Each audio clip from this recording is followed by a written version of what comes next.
الحمدللہ رب العالمین والصلاة والسلام علی رسولہ محمد وآلہ وصحبہ اجمعین ومن تبعهم بإحسان إلی یوم الدین اما بعد. عن عمر بن الخطاب رضی اللہ تعالی عنہ قال قال رسول اللہ صلی اللہ علیہ وسلم ان اللہ یرفع بهذا الکتاب اقواما ویضع به آخرین. صدر مجلس، معزز علماء کرام، اساتذہ کرام، مہمانان افاضل اور عزیز طلباء، مجھے بڑی خوشی اور سعادت مندی محسوس کر رہا ہوں. میں خوشی محسوس ہو رہی ہے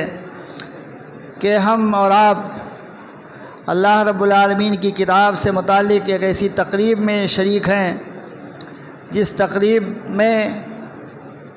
اللہ رب العالمین کی کتاب قرآن مجید کا تحریری مسابقہ ہوا ہے اور اس میں کامیاب ہونے والے بچوں کو انعامات سے نوازا جائے گا. اس مناسبت سے اللہ رب العالمین کی کتاب قرآن مجید کے تعلق سے آپ نے افاضل علماء کرام سے کچھ گفتگو سنی ہے. میں اس میں مزید کچھ اضافہ نہیں کرتا. یہ مسلم ہے کہ اللہ تعالیٰ کی کتاب ایسی کتاب ہے کہ اس سے تقرب بلندی کا ذریعہ ہے، سعادت مندی کا راستہ ہے. اللہ تعالیٰ نے اس کتاب کے ذریعے سے قوموں کو ترقی دینے کا فیصلہ کیا ہے، اور جس کا جتنا زیادہ تعلق، گہرا رابطہ اس کتاب سے ہوگا اتنا ہی زیادہ بلند مقام، اچھا رتبہ پانے والا وہ انسان ہوگا. اس کی دنیوی اور اخروی زندگی سعادت سے بھرپور ہوگی. اور جس طرح سے بھی جس انسان کی دوری، جس معاشرے اور سماج کی دوری اللہ تعالیٰ کی کتاب سے ہوگی اتنا ہی زیادہ وہ قعر مذلت میں گرا ہوا نظر آئے گا. یہ اللہ تعالیٰ کی کتاب یہ ہر طرح سے خیر و برکت کی کتاب ہے. اس کی کوئی نظیر نہیں. کلام لا یساوی کلام،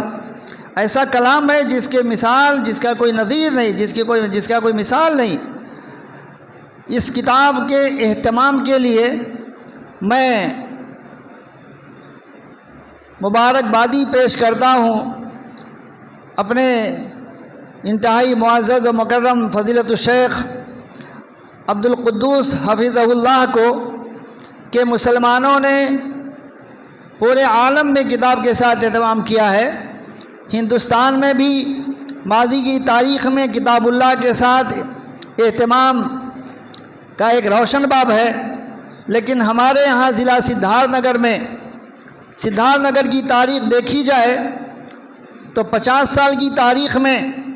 اور اس سے پہلے بھی ہمارے یہاں ضلع میں دینی تعلیم کے کئی ادارے قائم نظر آتے ہیں. تاریخ ہمیں بتاتی ہے کہ ہمارے اسلاف نے یہاں دینی مراکز قائم کیے، دینی قلعے قائم کیے اور دین کی تعلیم بچوں کو دینے کا آغاز کیا گیا. دھیرے دھیرے ادارے ترقی کرتے رہے، لیکن ہمارے اس ضلع میں، بلکہ 2 4 5 ضلع یا صوبہ کہہ لیجئے، پورے صوبے میں اللہ تعالیٰ کی کتاب کے ساتھ جو اہتمام ہمیں بہت پہلے کرنا چاہیے تھا، میں نہیں کہتا اپنے اسلاف پر کوئی لفظ میں ادا کروں، اللہ تعالیٰ معاف فرمائے بزرگوں کو، ان کی کوششوں کو قبول فرمائے. حالات کیا تھے، زمینی حقائق کیا تھے، مجبوریاں کیا تھیں کہ جب میں یا ہم لوگوں نے اپنے اس میں ابتدائی دور میں تعلیم حاصل کرنا شروع کیا، اور وہ تاریخ آج سے 30 سال پہلے کی اگر دیکھی جائے تو 30 سالہ تاریخ میں ہمارے اداروں میں قرآن کے پڑھنے پڑھانے والے حفاظ نہیں پائے جاتے تھے. یہ کہنا بجا ہوگا کہ ہمارے اساتذہ، اللہ تعالیٰ غریق رحمت کرے انہیں، قرآن جس مخرج کے ساتھ اور مطلوبہ طریقے سے پڑھنا چاہیے، بہت سارے علماء کرام ہمارے یہاں ان کو پڑھنے کا طریقہ نہیں معلوم تھا.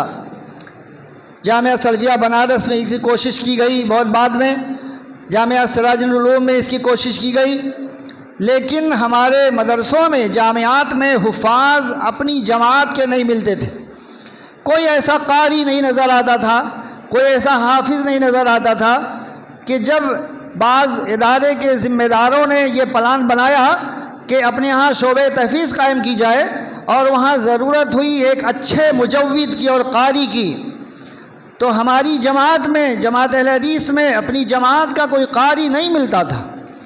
بلکہ آپ لوگوں کو معلوم ہوگا، بے شک تو لوگ جانتے ہیں کہ جامعہ سلفیہ نے اپنے یہاں کے 2 اساتذہ کو قراءت سیکھنے کے لیے، باقاعدہ قراءت سیکھنے کے لیے فرقانیہ میں بھیجا کہ جا کر کے 1 سال کی ٹریننگ لے کر کے تجوید کے ساتھ پڑھ کر کے آئیں تو اپنے بچوں کو صحیح طور پر مخرج کی ادائیگی کے ساتھ صحیح ڈھنگ سے قرآن کو سکھائیں۔ اللہ رب العالمین جزائے خیر دے۔ مجھے معلوم ہے جب جامعہ اسلامیہ خیروم میں سن 90 میں آیا، اس سے پہلے سن 89 میں مرکز تحفیظ کا شعبہ تحفیظ قائم کیا گیا تھا۔ وہاں ڈاکٹر عبدالباری صاحب کے ساتھ اللہ تعالیٰ انہیں غریق رحمت کرے، کوشش کی گئی، میں ساتھ تھا، کوشش کی گئی کہ بہترین مجود سلفی کوئی عالم اچھا قاری ہم لوگوں کو ملے، لیکن کوئی نہیں ملا، غیر جماعتی لوگوں سے ہمیں کام لینا پڑا۔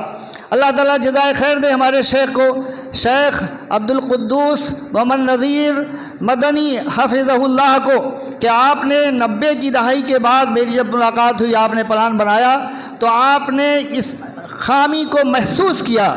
اچھی طرح سے محسوس کیا کہ اپنی جماعت میں طلبہ حفاظ کی کمی ہے، معلمین نہیں ہیں، مجویدین نہیں ہیں، اور حفظ قرآن کے ساتھ ماضی میں جو اہتمام مطلوب تھا وہ اہتمام نہیں کیا جا سکا۔ اس لیے ہمارے شیخ محترم نے ادارے کے قیام کا جب منصوبہ بنایا، پورے ضلع سدھارتھ نگر کی زمین کو دیکھی، پورا نقشہ دیکھا تو نوگڑھ یہ خالی ملا، اور آپ نے قرآن کے اہتمام کا پرعزم ارادہ کیا۔ اس لیے ادارے کا نام رکھا مرکز تحفیظ القرآن و دعوت سلفیہ۔ مرکز تحفیظ القرآن یہ مقصد تھا شیخ محترم کا۔ میری ذاتی گفتگو بھی آپ سے ابتدائی طور پر ہوتی رہی، آپ کا یہ مقصد تھا کہ تحفیظ القرآن کا اہتمام اپنے ضلع میں اور اسی طرح سے دوسروں تک رہنمائی اپنے ضلع میں قائم کیا جائے، دوسروں کو پیغام دیا جائے۔ چنانچہ آپ نے اہتمام کیا، اور نہ یہ کہ نوگڑھ میں آپ نے مرکز تحفیظ قائم کیا، بلکہ دیگر مدارس میں تحفیظ کے لیے آپ نے اساتذہ فراہم کیے، طلبہ کو وظیفے جاری کیے، سلسلہ بہت دنوں تک جاری رہا۔ الحمدللہ میں اللہ رب العالمین کی تعریف کرتا ہوں، اللہ تعالیٰ کا شکریہ بجا لاتا ہوں، اور میں شیخ محترم کا شکریہ ادا کرتا ہوں کہ آپ نے مرکز تحفیظ القرآن کے ذریعے سے پیغام دیا۔ الحمدللہ اب اکثر مدارس میں تحفیظ القرآن قائم ہے، اور اپنی جماعت کے بہت زیادہ حفاظ الحمدللہ موجود ہیں۔ دوسری ایک چیز میں کہنا چاہتا ہوں طلبہ سے، اپنے طلبہ، ہمارے عزیز طلبہ، اس قرآن کے حفظ کو آپ اپنے دنیا کے حصول کا مقصد قطعاً نہ بنائیں۔ حفاظ کرام جو اساتذہ ہیں ان سے میری گزارش ہے کہ یہ نکتہ اپنے طلبہ کے ذہن میں بہت اچھی طرح سے راسخ کریں کہ قرآن کا ہمارا حفظ کرنا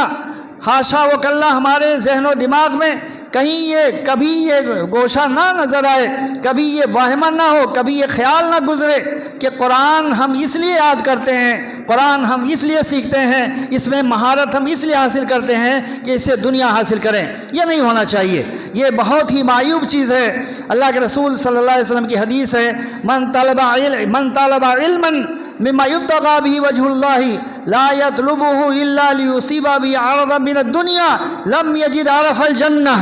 اگر کوئی ایسا علم، کوئی سیکھنے والا ایسا علم جو اللہ کی رضا کے لیے سیکھا جاتا ہے، اگر وہ اس لیے سیکھتا ہے کہ اس سے دنیا کا کوئی مقصد حاصل کرے، تو لم یجد عرف الجنہ، ریحا، جنت کی مہک وہ نہیں پائے گا۔ ایک دوسری چیز، آخری چیز، طلبہ یہ قرآن اگر آپ نے اسے سیکھا ہے، ہمارا چاہے اساتذہ کا چاہے طلبہ کا اگر ہمارا رابطہ قرآن سے ہے تو یہ رابطہ بہت مضبوط ہونا چاہیے، گہرا ہونا چاہیے، مستمر ہونا چاہیے، مداوم ہونا چاہیے، ہمیشہ ہونا چاہیے، کبھی ہم اس کو چھوڑیں نہیں۔ اللہ کے رسول صلی اللہ علیہ وسلم نے بیان فرمایا، حضرت ابن عمر رضی اللہ، ابو موسیٰ الاشعری رضی اللہ عنہ بیان فرماتے ہیں، تعاہدوا ھذا القرآن، تعاہدوا ھذا القرآن، قرآن کو برابر پڑھتے رہو، برابر قرآن سے جٹے رہو، برابر لگائے رہو اپنے پاس۔ فوالذی نفس محمد بیدہ، قسم ہے اس ذات کی جس کے ہاتھ میں محمد کی جان ہے، لہو اشد تفلتا من الابل فی عقلها، یہ قرآن رسیوں میں بندھے ہوئے اونٹوں سے زیادہ بھاگنے والا ہے۔ رسیوں میں جن اونٹوں کو باندھ کر کے رکھا جاتا ہے ان سے زیادہ یہ قرآن بھاگ جانے والا ہے۔ اگر ہمارا رشتہ، اگر ہمارا تعلق کچھ دیر کے لیے ہی کٹا تو قرآن ہم سے بہت دور چلا جائے گا، بہت جلدی بھاگ جائے گا، جلدی سے ہم سے جدا ہو جائے گا۔ اس لیے قرآن کو برابر جنہوں نے قرآن یاد کیا ہے، پڑھا ہے، برابر اس سے رابطہ رکھنا چاہیے، برابر پڑھنا چاہیے۔ آخری چیز یہ کہ قرآن صرف حفاظ کے لیے، مدرسون ان حفاظ کے لیے جو قرآن یاد کراتے ہیں، یا وہ طلبہ جو قرآن پڑھتے ہیں انہی کے لیے نہیں، بلکہ ہمیں عوام کو بھی، دیگر لوگوں کو بھی، علماء کو، عوام کو اور عوام الناس کو چاہیے کہ قرآن سے ہمارا بھی رابطہ تیز ہو۔ ایسا نہیں ہے کہ جو بچہ قرآن حفظ کرنے کے لیے تیار ہوا بس وہ قرآن کا حافظ بنے گا، جو محفظ قرآن ہیں، قرآن سکھانے والے، بس انہیں وہی قرآن کا اہتمام کریں گے، نہیں۔ اللہ کے رسول صلی اللہ علیہ وسلم بیان فرمایا، ترمذی شریف کی روایت، ترمذی کی روایت ہے، حضرت ابن عمر رضی اللہ تعالیٰ راوی ہیں، ان الذی لیس فی جوفی شیء من القرآن، ان الذی لیس فی جوفی شیء من القرآن کالبیت الخرب، ایسا انسان جس کے دل کے اندر، جس کے حافظے میں قرآن کا کچھ حصہ نہیں ہے، وہ گویا ویران گھر کی مانند ہے، ایسا گھر جو آبادی سے خالی ویران ہے۔ اس لیے قرآن کے ساتھ ہم سب لوگوں کا اہتمام ہونا چاہیے۔ اللہ رب العالمین سے دعا ہے کہ ہمارے اندر ایسا جذبہ پیدا کرے، ہمیں توفیق دے کہ قرآن کو ہم اپنے سینے سے لگائیں، ذہن میں بٹھائیں اور اس پر عمل کریں۔ اللہ رب العالمین ہمیں سب لوگوں کو اس کی توفیق عطا فرمائے، آمین۔ اقول قولی ھذا واستغفر لی ولکم ولسائر المسلمین فاستغفروہ انہ هو الغفور الرحیم۔ السلام علیکم ورحمۃ اللہ وبرکاتہ۔